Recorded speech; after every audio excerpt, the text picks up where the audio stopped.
F2،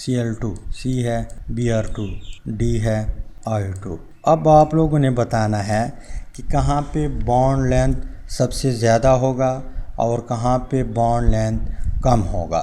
तो जब हम डाउन द ग्रुप जाते हैं पीरियोडिक टेबल में, डाउन द ग्रुप जब हम जाते हैं तो साइज़ बढ़ता है क्योंकि न्यू शेल ऐड होता जा रहा है।